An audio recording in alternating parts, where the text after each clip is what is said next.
All right, welcome back. So now what I'm doing is I'm just getting started on this after completing the thumbnail.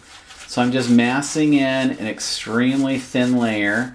You're welcome to use a paper towel or a brush. I've really watered it down, right? So I'm using quite a bit of water and not a lot of paint per se, right? I'm just gonna kind of put it in there. You don't have to worry about spending an absorbent amount of time, making this layer perfect, because none of this is going to be seen, right? My goal is just to kind of get rid of that annoying white of the canvas, so it's not going to look unfinished if I don't exactly paint in an area, and then it's going to make it far more easy to be able to distinguish my my value structure.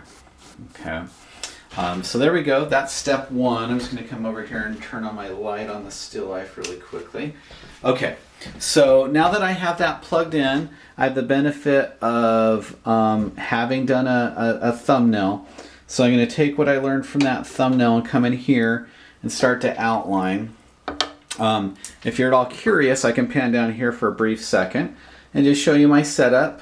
Okay, so I have a palette knife there, bucket of water, a couple of brushes, okay, here as well, and a couple paper towels there in the corner. Love my Vivas. Just to give you an idea of what I'm working with. And I do have the benefit of an easel. Some of you are probably not that fortunate, unfortunately, but you've probably rigged up something to work from at this point, right? Even if you're just taking a couple books and using them to prop up your canvas as you're painting, that's fine. Okay, now what I'm going to do is I'm going to go ahead and just use a little bit darker color. I'm going to use a blue in this case, and I'm going to come in here and mass in a quick outline of my bigger shapes. Okay, so looking at the plate that's down here, I learned from my thumbnail that I wanted to drop that. I might catch just an edge of the table here. Okay, something kind of like this. Again, I'm not using a lot of paint, a fair amount of water. Boy, that is a big jumbo-sized cupcake, which is fun. It's fun to paint. So I have that occupy most of my composition. Again, little drawing tip, make sure that bottom is round, right? Even though it's sitting on a surface, what I'm looking at is I'm looking at ellipse like this. So if it helps to draw through the circle, the circular forms that are there, do that. Don't make that bottom too flat or else it's not going to look realistic, right? I'm going to embellish the height of the cupcake here just a little bit for my painting, round off that area. And then I am going to come in here and start to include the world of the frosting. Okay, that kind of lays in this pocket right here. And then I have my cherry, which is really kind of fun. That was a selling point for the still life. I'm going to put the cherry in there. Okay, I'm going to put a little arrow up here just as a reminder to myself. That's my light source, right? And I'm thinking of those nice halo effects that we talked about in the lecture. And that's certainly a requirement for this assignment if you check the rubric, okay?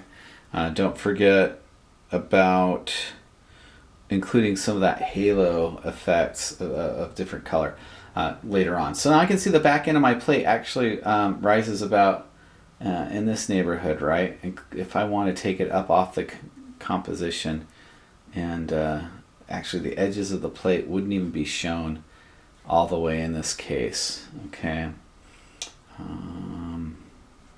So that's something to kind of consider with the composition, but it's going to be something in this neighborhood. We're not really seeing the bottom of the plate, but what we are seeing is this really nice cast shadow. And this is where I'm going to rip off that bit of inspiration from Wayne Thiebaud. Plus, I think I can create kind of an interesting little shape here. I'm going to leave a little corner of the canvas open. This is typically what I do. Like, I'll start out with something a little bit lighter as I get confidence in my lines where they are, if I think those elements are going to be of benefit to me in building my painting. I'll make them a little bit darker. Okay, so you can see, make these a little bit darker at this stage. I know I want a nice cast shadow in here, so I'm just going to map that in with a nice cool value. I actually like how it's vibrating against this red right here. It's kind of reddish orange hue, so I might just leave that in there. Pretty soon I'm going to need to move to a larger brush as I'm massing in bigger shapes. For my thumbnails, we had kind of a diagonal that was kind of breaking over here, didn't we? And I'm going to switch to a larger brush to mass this in.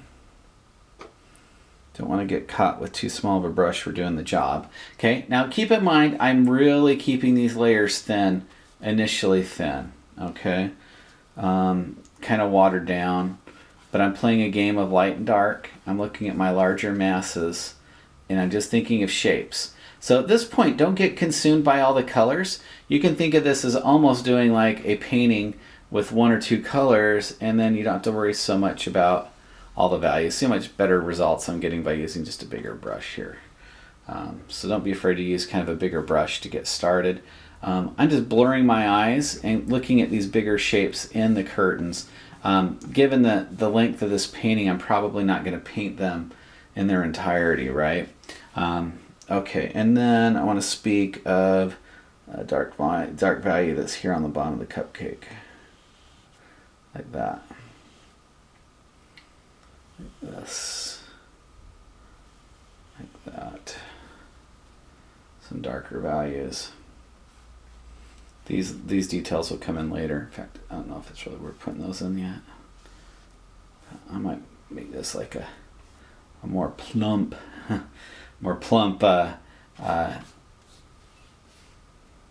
depiction of the cupcake. The thing I want to avoid is the thing I'm a little worried about already is the fact that I might be getting a little too much information smashed right in the center here, right? I might even push this over just a little bit and then have it end on this side, right?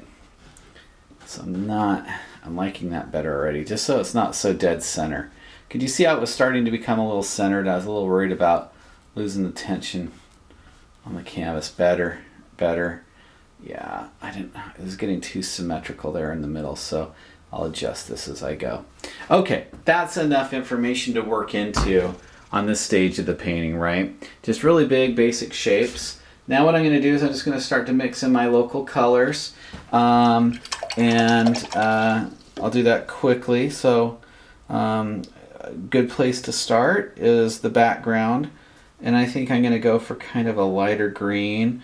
I'm going to keep these areas fairly neutral because I don't want them to distract too much from the cupcake.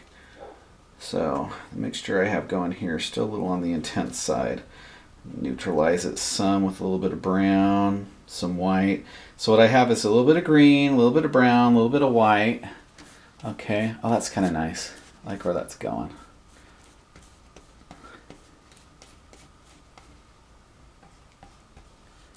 All right, I'm still keeping my layers fairly thin to get started. This color, I might not like it. I may paint right over it. That's okay. Alla Prima is all about working pretty quick and fast. I lost a little bit of the stem. That's all right. Not all that worried about it. I'm actually leaving a little bit of that underpainting right there, kind of breaking through the bottom.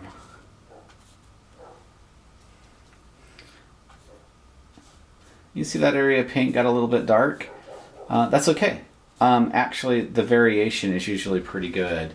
The thing you want to avoid is having too much paint that is in the same area. Whether it's too similar or... and when I say similar, I mean if you're working with something that's the same value, then what's going to happen is it's going to start to collapse. If you have your object itself being the same value as too much of the background, you're not going to get that jump. So I'm trying to have that adjustment as I go. Okay, so here we go. I've added a little bit more brown. and white into that base mixture. This is actually this color here, just adjusted a little bit to top that cupcake. I might take the wrapper and add a little bit more yellow into it. But on my palette, I actually have pretty big mixtures. And if I can give you any advice, it's the idea of painting a bigger mixture than what you think you might ultimately need. So I'm just popping these bigger shapes in. Okay. And I'll probably come back and increase the contrast there pretty quickly. So I can see that that's not quite capturing the idea that the light's coming from up above. It's a little bit better. Now you might notice what I'm doing now is I'm starting to paint a lot thicker. I'm using a lot more paint, and that's the thing. Don't be afraid to whatever you do on this paint, try not to skimp too much on the paint. So that's how we're going to get that impasto type effect. So can you see now where I'm just coming in? I'm starting to pound this white into my frosting section. And you're not going to get this effect if you're not using enough paint. So I'm going to have to probably even add a little bit more white to my palette, but that's okay. That's all right. You are going to find yourself using more white than anything else. But this is where it gets kind of fun. Now can you see it's starting to take shape? This is why I picked the subject matter that I did. Actually going to take a little bit of the white up there and just give myself a different kind of edge. That's an example of coming in and adding something that might be a little unexpected to the viewer. Okay, now that I have that built up, what I could probably do is come in and start to define that. So I'm kind of playing a game. If you want us to come in and really start with some dedicated darks, that's a good way to go. But now what I'm doing is I'm thinking through some of those halo effects, like Wayne Thiebaud, right? So I might even use some color that's a little bit unexpected. There's a red. Okay, I'm not seeing red there necessarily, but I'm coming in just for artistic effect. And if I really wanted to speak of some of the twists and stuff in the icing on the top, I could really do that. But you know, I don't know if I'm quite there yet, so I might smooth that area out. But you see, I'm just caking this paint on, right? Getting really aggressive. I actually like some of these areas where the thinner ground is exposed and poking through.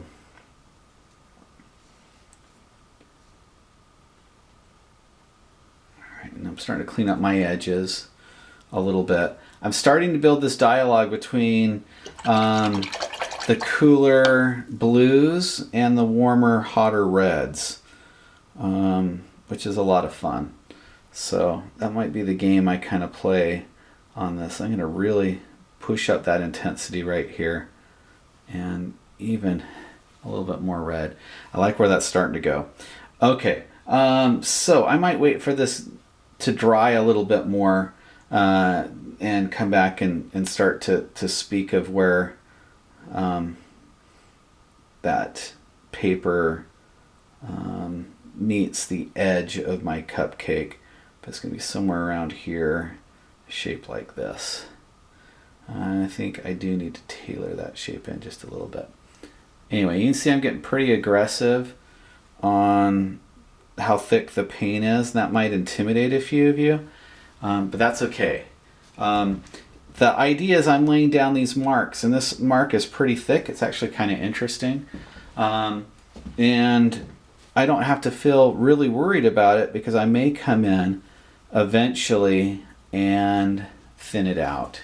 Okay, so I'm going to come in and really speak to the yellow that's around that edge of the plate next. In fact, I might exaggerate the intensity in that plate a little bit and come in and paint that yellow. But can you see I'm just coming in? Actually, these little marks are just left over from my drawing, but they're creating interesting shapes, so I'm going to leave them in there. Okay, so I'm thinking just pretty simple at this point. I can come in and add more detail to the plate if I want to. But I like where these bigger shapes are starting to go. And if you get your bigger shapes working, you can end there, or it's up to you if you want to add a little bit more detail to it, right? Let me grab just a slightly smaller brush just to come in and fill in that gap right in the front here.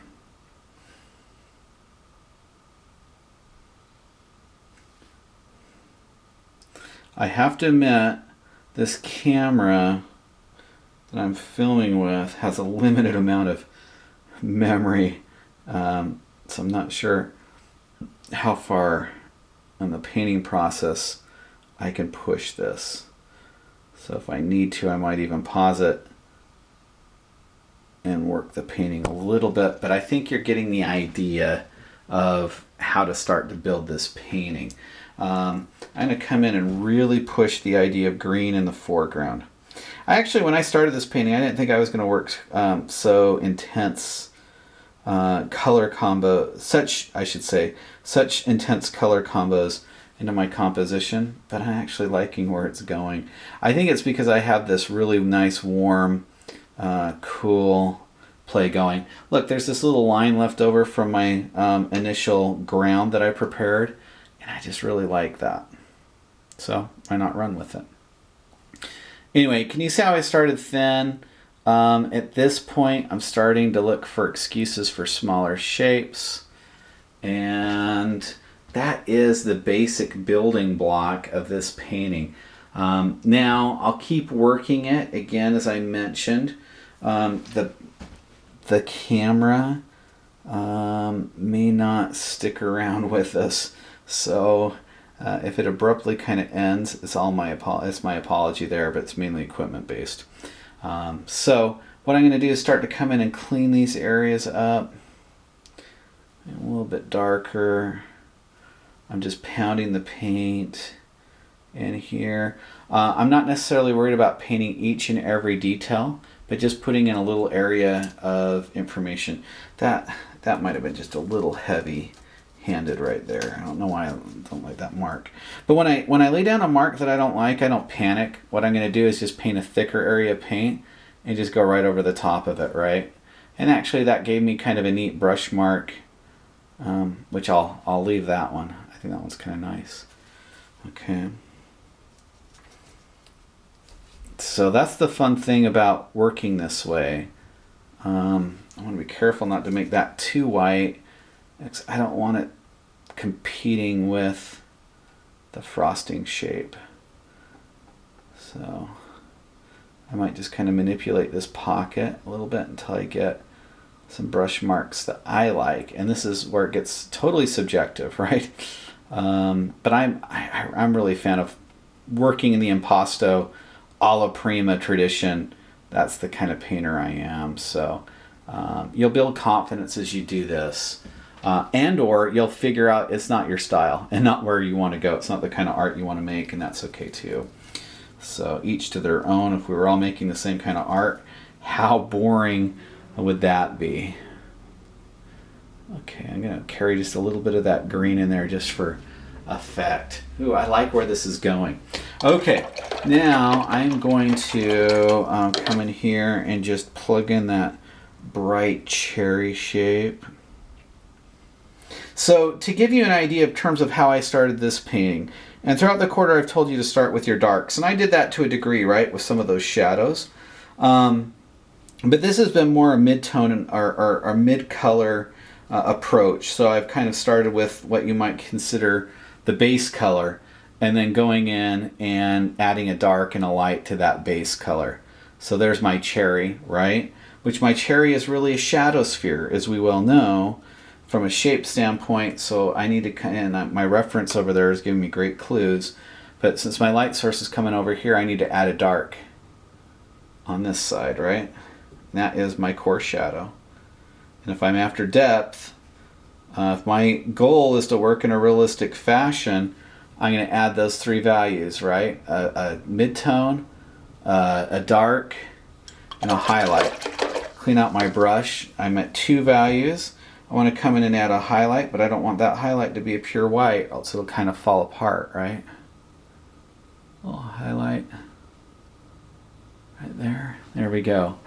Okay. And then the stem. Might come in and start to map out that stem just a little bit. Still want to put some temperature in there. Okay, something like that. And then I'm going to have a little highlight on the corner. I'm using a pretty small brush here.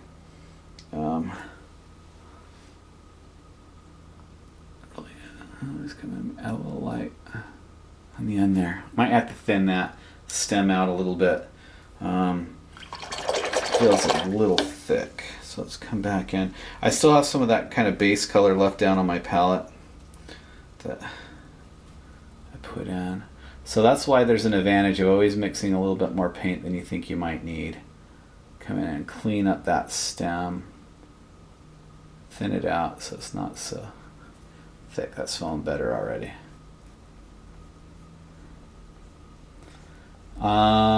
As you're doing this, you need to be mindful of the time.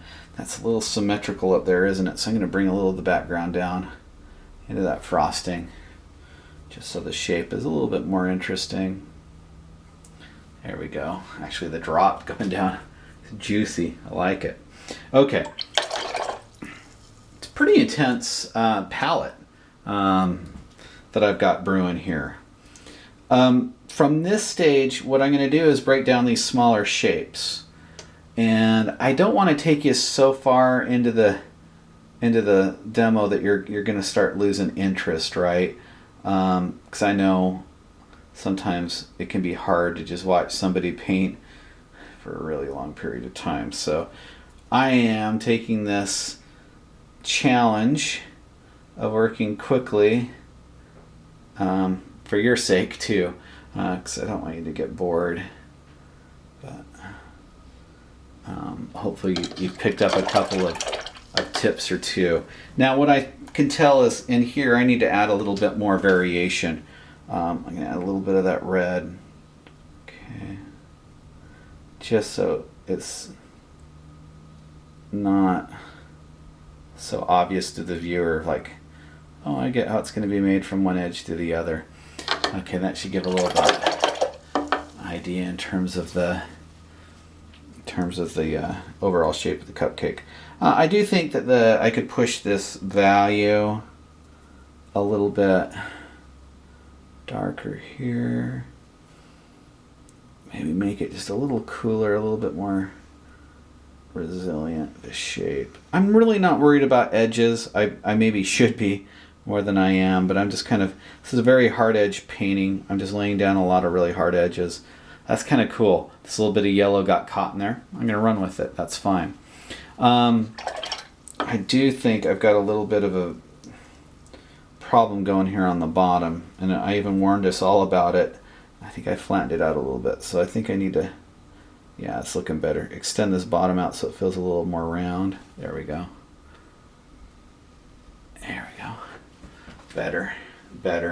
I'll probably let that dry, come back in and work it a little bit. Anyway, I've spent a lot of time here. These areas are kind of wet and gushy. I don't know if that's the right word. It was the one that came out of my mouth though. They're kind of wet and still pretty. There's a lot of wet going in there. They're a little goopy. Maybe that's the word I was looking for. I was like, what is the word I'm looking for? Anyway, so now what I'm going to do is probably spend a little bit of time cleaning up some of these background shapes. Oops, I got that a little warmer than I like.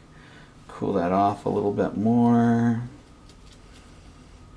Probably still had some warmth of the brush in there.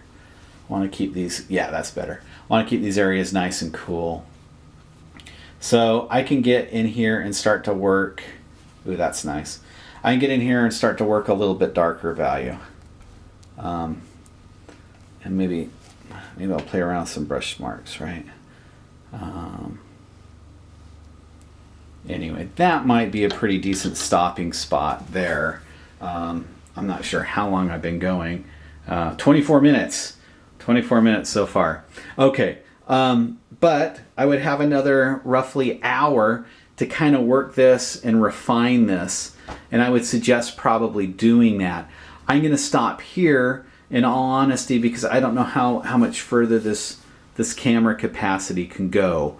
In fact, I think this might be about as far as I've gone yet using this particular camera that I had to rig up to film with today, because I had multiple uses. And my wife was also filming some demos. But anyway, so that gives us the idea. So thanks for joining me here. Really appreciate it. We're going to call that this portion of the Alla Prima assignment done for my demo, that is. I can certainly let this dry in 5 or 10 minutes, get in there and start to refine the shapes, make it even thicker and more juicy, and just have fun with it. All right, everybody, sure appreciate everything. Take care. Bye-bye.